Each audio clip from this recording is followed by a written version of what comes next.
Sir, हम जानना चाहेंगे कि आपका परिचय क्या है। मेरा नाम डॉक्टर जसप्रीत सिंह है और मैं एनेस्थीसिया डिपार्टमेंट से जूनियर रेजिडेंट फर्स्ट ईयर का हूं। और कल हमारा आरडी का इलेक्शन हुआ था, जिसके अंदर हम लोग ने बहुमत से वोट प्राप्त किए हैं, जिसमें से हमारे 57 वोट्स रहे हैं और 33 वोट्स अपोजिट में डॉक्टर अर्जित मिश्रा थे, जो कि सर्जरी डिपार्टमेंट से थे। और हमारा जो इलेक्शन था ये 9 से 2 के बीच में हुआ था और 2 बजे रिजल्ट अनाउंस हुआ था।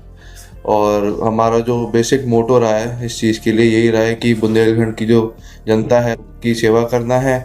और हम लोगों ने एक प्लान किया था कि हम लोग एक ड्रग बैंक, जैसे ब्लड बैंक होता है वैसे एक ड्रग बैंक की शुरुआत करने के लिए, जिसमें हम दवाइयाँ जो है मरीज़ों को, जो गरीब मरीज़ है जो अफोर्ड नहीं कर सकते, उन लोगों को फ्री ऑफ कॉस्ट प्रोवाइड कराएं। और समय समय पे स्वास्थ्य शिविर लगाएं 3-3 महीने के अंतराल के अंदर, और ब्लड डोनेशन कैंप्स भी, जिसके अंदर हम लोग खुद भी बहुत इन्वॉल्व होंगे और हम और लोगों को भी बोलेंगे कि वो अपना ब्लड डोनेशन के लिए आगे से आगे बढ़कर दें, ताकि हम फ्री में और ब्लड प्रोवाइड करा सकें जो ज़रूरतमंद मरीज़ हैं। और अपने रेजिडेंट्स के लिए हम लोगों ने ये है कि हम लोगों को उनका ज़्यादा से ज़्यादा स्ट्रॉन्ग और सशक्त रेजिडेंट बनने की कोशिश करूं, ताकि हम अपने रेजिडेंट्स के लिए काम कर पाएँ और उनकी टाइम टू टाइम सैलरीज आ पाएँ। और जो जो समस्याएं हैं जो हमारे रेजिडेंट्स के लिए जो दिक्कत आ रही है, तो उन चीज़ों का समाधान ढूंढें और अपना खुद भी उन चीज़ों के अंदर पार्टिसिपेट करके उनकी हेल्प कर पाएँ। तो सर, जैसे कि अब आप अध्यक्ष बन गए हैं, तो अब ऐसे कौन कौन से मुद्दे हैं जिस पर आप सबसे पहले कदम उठाएंगे। हमारा सबसे पहला जो मुद्दा रहेगा, जो कि हमारी सैलरी की दिक्कत है, जो सैलरी टाइम टाइम पे नहीं आ पाती हैं, एक एक महीने बाद सैलरी आती हैं, तो वो सैलरियाँ हम अपने प्रिंसिपल सर से और सरकार से यही मतलब रिक्वेस्ट करेंगे कि वो टाइमली हमारी सैलरी आ पाए, क्योंकि हम लोग के ऊपर भी और भी खर्चे भी होते हैं, हम लोग की अपनी पर्सनल लाइफ भी होती हैं, वो चीज़ों की दिक्कत है। और सबसे बड़ी जो दिक्कत आती है वो आती है इमरजेंसी के अंदर। थोड़ी लड़ाइयाँ और झगड़े बहुत होते हैं, क्योंकि मरीजों को कभी कभी हम बहुत मिसकम्युनिकेशन होता है, वो मिसकम्युनिकेशन को दूर करने की हम प्रावधान निकालें, ट्रायज का हम ज़्यादा मतलब ट्रायज को आगे से आगे बढ़ाएं। ये तभी हो सकेगा पॉसिबल जब हमारे साथ के डॉक्टर्स हम सब मिलके एक चीज़ के लिए हम उनकी सेवा करेंगे और उन लोगों का रिक्वेस्ट करेंगे कि मतलब कम्युनिकेशन और बेटर से बेटर हो पाए और उनका सोल्यूशन निकल पाए। जैसे कि आप अध्यक्ष बने, तो आपके साथ साथ और कितने लोग चुनाव में खड़े हुए थे। हमारे साथ जो थे, हमारे सामने में एक सर्जरी डिपार्टमेंट से कैंडिडेट खड़े हुए थे, डॉक्टर अर्जित मिश्रा, और हम लोग जो है 57 वोट से जीते थे। तो जैसे ये चुनाव जो हुआ है, ये हर साल होते हैं या हर 3 साल 5 साल में होते हैं? नहीं, ये हर साल इलेक्शन होता है। ये जो इलेक्शन होता है वो जूनियर रेजिडेंट जो हम फर्स्ट से सेकेंड ईयर में जाते हैं वो लोग करते हैं, और फर्स्ट ईयर वालों का ही होता है ज़्यादातर इलेक्शन। चैनल के माध्यम से क्या कहना रहेगा आपका सभी के लिए। मेरा सभी से यही रिक्वेस्ट है कि जो डॉक्टर्स हैं, जो रेजिडेंट्स हैं, वो एक दूसरे के लिए खड़े हों, और जब भी कोई परेशानी होती है तो डॉक्टर्स ही डॉक्टर्स के साथ आते हैं। और मैं ये भी उम्मीद करता हूँ कि मरीज़ों को भी, कि वो भी हमारे डॉक्टर्स की समस्या समझें, कि हम लोग भी 36-36 घंटे काम करते हैं, 47 घंटे करते हैं, तो हम लोग भी बहुत ज़्यादा थक जाते हैं चीज़ों को लेकर। हम मानते हैं कि हम लोग से थोड़ी बहुत ऊपर नीचे बात होती है, पर वो भी समझे और हम भी अपना काम कर रहे हैं, ताकि हम भी अपना पूरा तरीके से काम कर पाएँ। बस यही कहना होगा। बस सबसे पहले जानना चाहूँगा कि आपका परिचय क्या है। हेलो, माई सेल्फ, मेरा नाम डॉक्टर आदित्य बंसल है। मैं GR1 हूँ, यहाँ पे MS ऑर्थोपेडिक्स में। क्या मुद्दे हैं अभी जिस पर आप कदम उठाने वाले हैं। देखिए, प्राइमरली क्या है, RD क्या है। RD रेजिडेंट्स की एसोसिएशन है, for the residents by the residents. Residents द्वारा बनाई गई एसोसिएशन है। रेजिडेंट्स के लिए, जो रेजिडेंट्स काम करते हैं उनके काम के लिए है।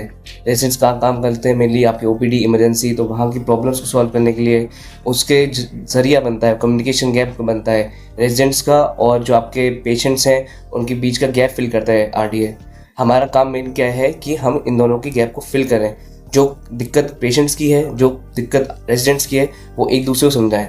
आजकल क्या हो रहा है कि दोनों की जो दिक्कत है वो एक दूसरे को बता नहीं पा रहे, कम्युनिकेट नहीं कर पा रहे हैं, जिस वजह से काफ़ी एग्रेशन बढ़ जाता है। उसको सॉल्व करने के लिए RDA है। अभी जैसे करंटली कुछ मुद्दे बहुत ही इंपॉर्टेंट हैं, जैसे कि इमरजेंसी में 24 घंटे में बिलिंग काउंटर नहीं होता है। हमारे टाइम पे सिर्फ रात में बिलिंग हो पाती है, उसके लिए पेशेंट्स को गेट नंबर 1 पे जाना पड़ता है बिल कटवाने के लिए। तो हमारा मेन मोटिव अभी ये रहेगा कि हम 24 घंटे ट्राई करें कि इमरजेंसी में ही बिलिंग हो सके, जिससे 2 चीज़ें होंगी। एक तो हमारी भी दिक्कत कम होगी, पेशेंट्स की तो कम होगी, क्या होगा, कम से कम होगा। काफ़ी जो हौच पौच होती है कि पेशेंट को भेजा जा रहा है, वहाँ पे टाइम लग रहा है, पेशेंट भी तकलीफ में हो रहा है, वो सब कम होगा। दूसरा क्या है कि अब पेशेंट्स के जो हमारे ना पीछे कहीं देखा जाता है, सुना जाता है, न्यूज़ में भी हम पढ़ते हैं कि पेशेंट्स बहुत कहीं बाहर जा रहे हैं, किसी प्राइवेट में दिखा रहे हैं, लोग उनको मैनिपुलेट कर लेते हैं, पैसे बर्बाद होते हैं, गरीब पेशेंट आते हैं। ऑब्वियस बात है गवर्नमेंट सेटअप में गरीब पेशेंट आ रहे हैं, उनको पीछे कहीं कोई लोग दलाल लोग बैठे हैं जो ले जाते हैं कहीं दूसरी जगह प्राइवेट में, कहीं और बड़े अस्पताल में। इससे क्या होता है कि उनके तो पैसे ख़राब होते हैं, इलाज सही नहीं होता है, हमारा क्या होता है फॉलो बेकार होता है। तो पहले तो हमको ये बंद करना है, बहुत इंपॉर्टेंट है इनको बंद करना, क्योंकि ये सब चीज़ों से ट्रस्ट खत्म होता है पेशेंट्स का हमारे तो इस ऊपर। पर आप किस प्रकार कदम उठाएंगे? देखिए इसमें ना ये दो चीज़ें चलेगा, हमारी तो सिक्योरिटी हमें सेट करनी है।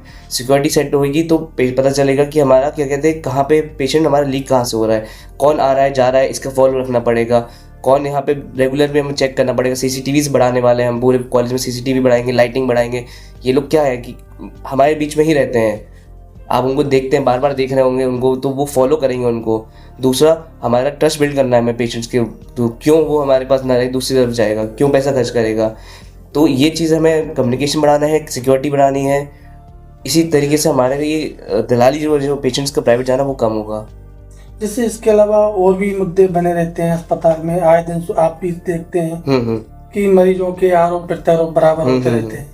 तो इस पर किस प्रकार से आप देखिए इसमें ना देखिए हर कोई गलत नहीं होता है इसमें, हर किसी का पॉइंट ऑफ व्यू होता है, हर किसी का उसमें पोजीशन देखा जाता है कि उस समय क्या उसका माइंड था।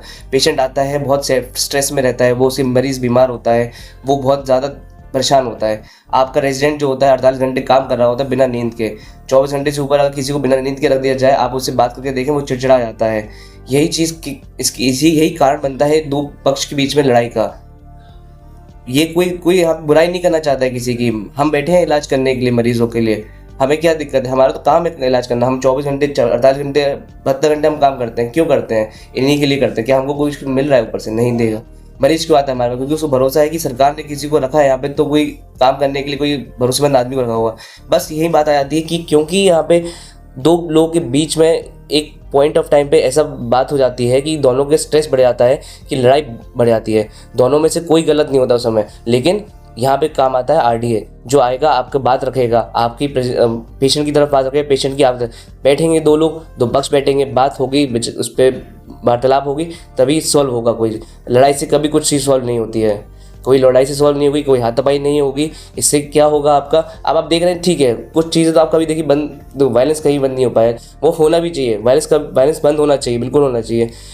पहले के टाइम पे बहुत होता था, आज के टाइम पे धीरे धीरे जैसे जैसे ग्रेजुअल अंडरस्टैंडिंग बढ़ रही है लोगों की, लोग हमारा पक्ष समझ रहे हैं, हम पेशेंट का पक्ष समझ रहे हैं, लड़ाई कम हो रही है। और हमारा फ्यूचर में इसको बिल्कुल बंद करना है, सिक्योरिटी बढ़ाई जाएगी। हम पेशेंट्स के लिए पूरा उसके लिए एक पोर्टल खोलने वाले हैं, पोर्टल होएगा जिसमें आप अपना कंप्लेंट दर्ज कराएं, पूछताछ, एक काउंटर होगा, पूछताछ करें, वहाँ पे पूछें क्या कहाँ पे जाना है, पेशेंट को क्या करना है, कैसे करना है, ये सब वहाँ पे बताया जाएगा।